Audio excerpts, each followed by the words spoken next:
हरिओम. अमृतानुभव योगदास श्री जय गणेश जोशी यांचे प्रवचन. अध्याय 4. ज्ञान अभेद कथन. ओवी क्रमांक 14.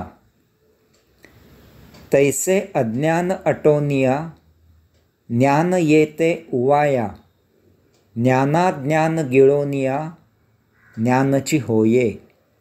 अर्थात याप्रमाणे ज्ञानप्राप्तीने अज्ञान नष्ट होते आणि यथा कालावधीत ज्ञानही नष्ट होते.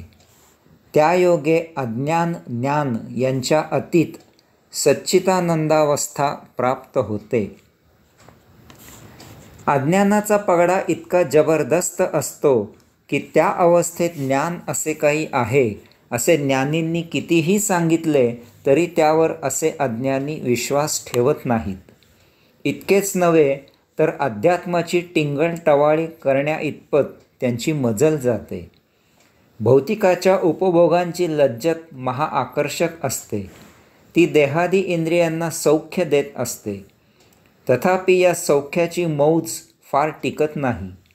त्याच्या आत दडलेले दुःख टोचू लागते.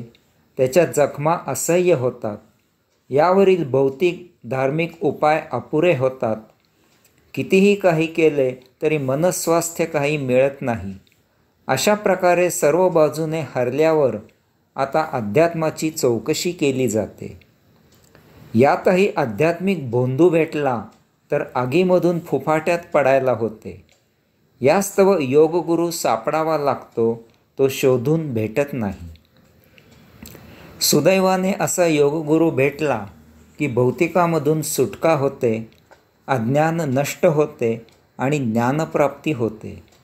तथापि या अध्यात्मातही 4 जणांपेक्षा निराळे असल्याची भावना प्रबळ होते आणि आता अध्यात्माचा कैफ अहंकार चढतो. यथाकाळी योगगुरूचा सत्संग, नित्यनियमित साधना, उपासना, ध्यान, समाधी इत्यादी योगे ज्ञान मावळते आणि तेथे सच्चिदानंद कैवल्य शिल्लक राहते. ओवी क्रमांक 15. ते वेळी पुनिवा भरे ना आवसा सरे, ते चंद्रची उरे 17वी जैशी.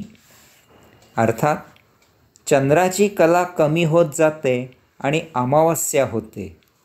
तसेच कला वाढत जाते आणि पौर्णिमा होते.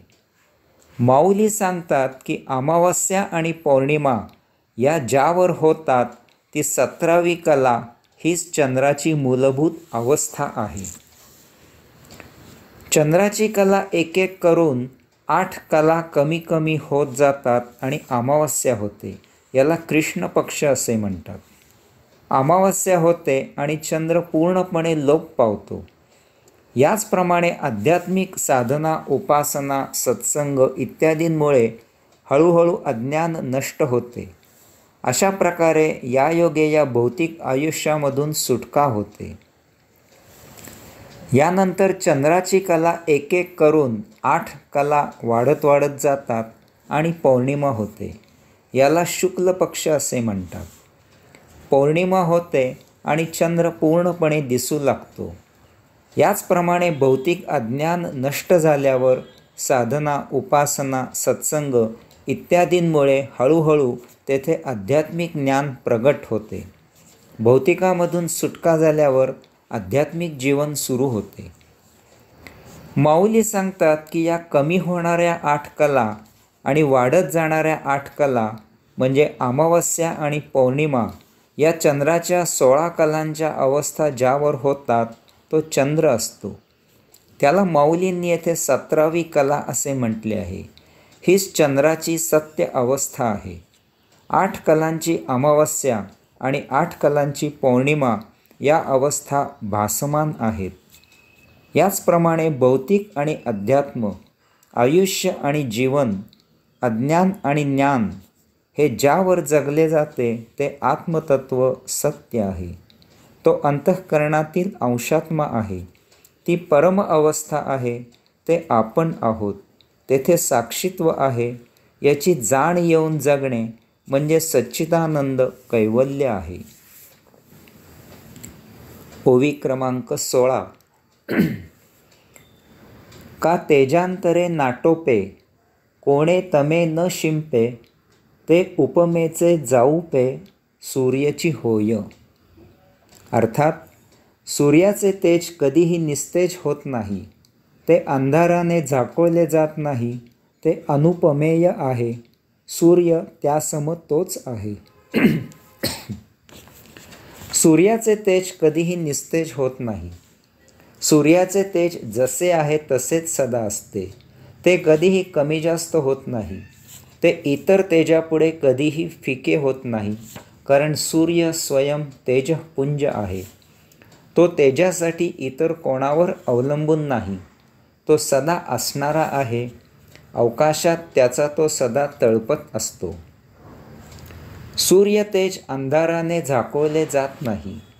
येथे जो अंधार होतो तो सूर्य अंधाराने झाकोळला गेला म्हणून होत नाही, तर सूर्यापुढील आपल्या पृथ्वीचा भाग गोल फिरून दूर होतो म्हणून त्या भागात अंधार होतो. अंधार होण्यासाठी सूर्य कारण नसतो, तर त्यासाठी आपली पृथ्वी कारण असते.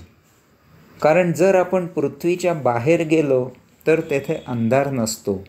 तेथे सूर्य सदा तळपत असतो. तसेच जेव्हा पृथ्वीचा तो दूर गेलेला भाग पुन्हा पृथ्वीच्या समोर होतो तेव्हा तेथे अंधार लुप्त होतो. सूर्य अनुपमेय आहे. सूर्याला अन्य कोणाची उपमा देता येत नाही. तो एकमेवा द्वितीय आहे. त्याच्यासारखा अन्य कोणीही नाही. त्याची तुलना करावी असे येथे अन्य कोणीही नाही. यामुळे सूर्य त्यासम तोच आहे. या दृष्टांताचा उपयोग पुढील ओवीत केला आहे. ओवी क्रमांक 17. म्हणोनी ज्ञाने उजळे, का अज्ञाने रुळे, तैसे नव्हे निर्वाळे, ज्ञान मात्र जे. अर्थात तद्वतच प्रज्ञा कधीही ज्ञानाने उजळत नाही किंवा अज्ञानाने झाकोळली जात नाही.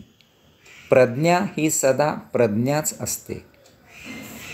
ज्ञानमात्र असा शब्द येथे माऊलींनी वापरला आहे. त्याचा अर्थ आहे केवळ ज्ञान, अन्य काहीही नाही. फक्त अतुलनीय असे प्रखर ज्ञान आणि प्रखर ज्ञानच. याचे भाषांतर मी योगाधिराज पातंजलींनी ज्याला प्रज्ञा असे म्हटले आहे तसे करत आहे. यास्तव ज्ञानमात्र म्हणजे प्रज्ञा. कारण प्रज्ञा म्हणजे ज्ञान आणि अज्ञान याच्या पलीकडे असलेले स्वयंभू असे विशेष ज्ञान. प्रज्ञा याचा अर्थ कोणतीही गोष्ट पायरी पायरीने उमजत नाही, तर प्रज्ञेने एकदम शेवटची समज येते. उदाहरणार्थ एखादे गणित पायरी पायरीने सोडवत त्याचे उत्तर येत नाही, तर गणित वाचले की तत्क्षणी त्याचे उत्तर समजते. हे समजण्यासाठी येथे माऊलींनी म्हणोनी असा शब्द वापरला आहे. त्याचा अर्थ आहे मागील ओवीत जे सूर्याबद्दल सांगितले तेच प्रज्ञेबद्दल लागू आहे. येथे लोकमान्य बळवंतराव टिळकांची आठवण होणे अपरिहार्य आहे. लोकमान्य बळवंतराव टिळक BAला 2 वेळा नापास झाले आणि ते सुद्धा गणिताच्या पेपरात नापास झाल्यामुळे BAला उत्तीर्ण होऊ शकले नाहीत.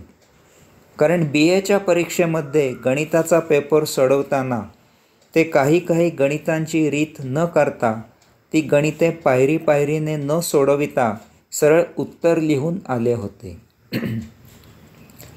त्यांच्या मते ती गणिते इतकी सोपी होती की त्यासाठी रीत पायरी करणे अनावश्यक होते.